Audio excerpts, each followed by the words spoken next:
والذين يؤمنون بما أنزل إليك وما أنزل من قبلك এই হলো 4 5 নাম্বার গুণ হলো ওয়াবিল আখিরাতি হুম ইউকিনুন যারা আখিরাতের প্রতি ঈমান ইয়াকিন আনয়ন করে। দোস্ত আমার, বন্ধুরা আমার, মুত্তাকিনদের 5টা গুণের কথা বর্ণনা আল্লাহ এখানে করলেন। তার মধ্যে হতে প্রথম নাম্বার যে গুণ, সেই গুণটা আল্লাযীনা ইউমিনুনা বিল গায়বি, যারা গায়বের প্রতি ঈমান আনয়ন করে। দোস্ত আমার, বন্ধুরা আমার, গায়বের প্রতি ঈমান আনে। গায়বের প্রতি, গায়ব মানে কি? মা মানাল গায়ব, গায়বের অর্থ হলো অদৃশ্য, যেটা চোখের বায়না পঞ্চেন্দ্রিয়ের দ্বারা যাকে ইদরাক করা যায় না। আধুনিক বিশ্বে আধুনিক কোন যন্ত্রের মাধ্যমে যাকে জানা যায় না, বোঝা যায় না। দোস্ত আমার, বন্ধুরা আমার, এগুলাই হলো উমরে গায়বা। উমরে গায়বা যেগুলি আছে তার মধ্যে হতে 1 নাম্বার হলো আল্লাহ। আমানতু বিল্লাহি ওয়া মালাইকাতিহি ওয়া কুতুবিহি ওয়া রুসুলিহি ওয়াল ইয়াউমিল আখিরি ওয়াল কদরি খাইরিহি ওয়া শাররিহি মিনাল্লাহি তাআলা ওয়াল বা'সি বা'দাল মাউত। এই যে কালিমাটা বললাম, এখানে 4টা 7টা আকীদার কথা বর্ণনা করা আছে। 7টার ভেতর হতে 1 নাম্বারটাই হলো আমানতু বিল্লাহ, আল্লাহর উপর ঈমান আনয়ন করলাম। দোস্ত আমার, বন্ধুরা আমার, আল্লাহর উপর আমাদের ঈমান আছে, কিন্তু আল্লাহকে আমরা এ পর্যন্ত কেউ দেখি নাই। ঠিক না ঠিক বললাম? বলেন। উমরে গায়ব আর 1 নাম্বার হলেন আল্লাহ। আল্লাহর উপর আমরা ঈমান আনছি, আল্লাহকে এ পর্যন্ত কেউই দেখতে পারি নাই। আহলুস সুন্নাত ওয়াল জামাতের আকীদার বিশ্বাস, দুনিয়াতে আল্লাহকে দেখা সম্ভব হলেও অনেক সম্ভাব্য জিনিস আছে যে জিনিসগুলো আজ পর্যন্ত কেউ দেখতে পারে নাই। আল্লাহকে দেখা সম্ভব হলেও আল্লাহকে এ পর্যন্ত দুনিয়াতে কেউ দেখতে পারে নাই।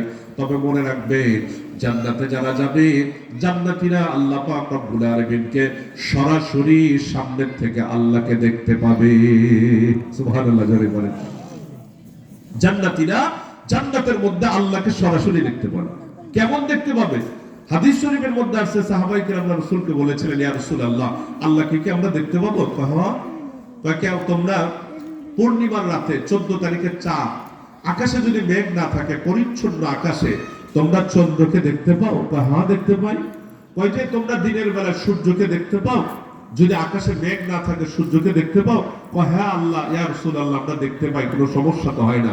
আল্লাহ রাসূল বললেন, শোনো, পূর্ণিমার চাঁদ যেমন আকাশে মেঘ না থাকবে তোমরা চাঁদকে দেখতে পাও, দিনের বেলা সূর্য দেখতে পাও যদি আকাশে মেঘ না থাকে, যেমন স্পষ্ট দেখতে পাও, এর চাইতেও স্পষ্ট রূপে, স্পষ্ট আকারে তোমরা আখিরাতে জান্নাতি যারা হবা, জান্নাতে আল্লাহকে দেখতে পাবা।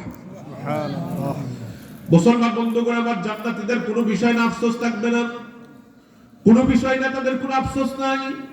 জান্নাতে কিছু তো দুনিয়াতে খাইছে না খাইছে, দুনিয়াতে নির্যাতিত হয়েছে কি হয়েছে, সেগুলোর প্রতি তার আর কোনো বরক্ষেপই থাকবে না। কারণ আল্লাহ পাক রব্বুল আলামিন জান্নাতে ওকে অনেক বড় নিয়ামত দিয়েছে, ও কল্পনাও করেনি। কিন্তু জান্নাতীদের একটা বিষয় না শুধুমাত্র আফসোস থাকবে, সেই বিষয়টা হলো, খুব খেয়াল করেন, সেটা হলো দুনিয়াতে ওই সময়, যে সময়গুলো আল্লাহর ইবাদত আর বন্দেগী জিকির আজকারে কাটায় নাই। কারণ জান্নাতের মধ্যে এমনও বহু জান্নাতি আছে যেই জান্নাতীরা আল্লাহ পাক দৈনন্দিন একবার করে দেখতে পাবে। এমন জান্নাতি জান্নাতে যাবে যারা দৈনন্দিন না, সপ্তাহে একবার দেখতে পারবে, অনেক মাসে একবার দেখতে পারবে। অনেক জান্নাতি আছে বছরে একবার, কথার কথা, অনেক জান্নাতি আছে সারা জীবনে মিলায় একবার।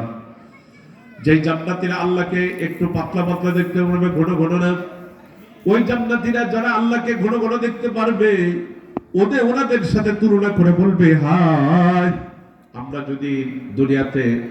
যদি দুনিয়াতে ওনাদের মতো সময় লস না করে ইবাদত আর বন্দেগী জিকির আজকারে কাটাইতাম, তাহলে আমরাও তো অত্যন্ত পাওয়ারফুল জান্নাতি হতাম। জান্নাতে ওরা যেমন নাকি আল্লাহকে একাধিকবার দৈনিক, সপ্তাহে বা মাসে, বছরে দেখতে পাইতেছে, আমরাও আল্লাহকে ওইরকম ভাবে দেখতে পারতাম। কথা বুঝাতে পারলাম কিনা বলেন? হৌরো গেলমা जितने नियामत हाय तो सबसे बढ़तर नियामत दीदारे तो। জান্নাতের মধ্যে যত নাজ এবং নিয়ামত আছে, সমস্ত নাজ এবং নিয়ামত জান্নাতীরা যখন আল্লাহকে দেখতে পাবে, আল্লাহর দিদারের সামনে সমস্ত নাজ এবং নিয়ামত তুচ্ছ মনে হবে। আল্লাহর দিদারের সামনে জান্নাতীরা যে জান্নাত আল্লাহকে দেখতে পাবে, আল্লাহকে দেখার পরে যত নাজ এবং নিয়ামত আছে সব কিছু মনে হবে এগুলো কিছুই না।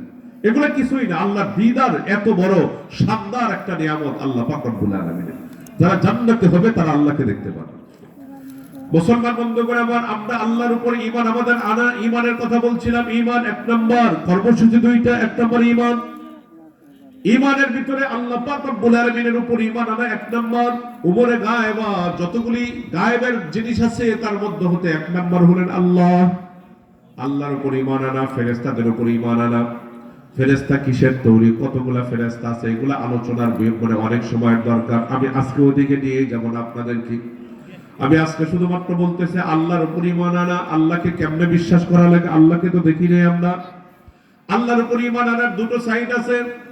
এক হলো আল্লাহর জাতের প্রতি ঈমান আনা, দুই নাম্বার হলো আল্লাহর সিফাতের উপর ঈমান আনা।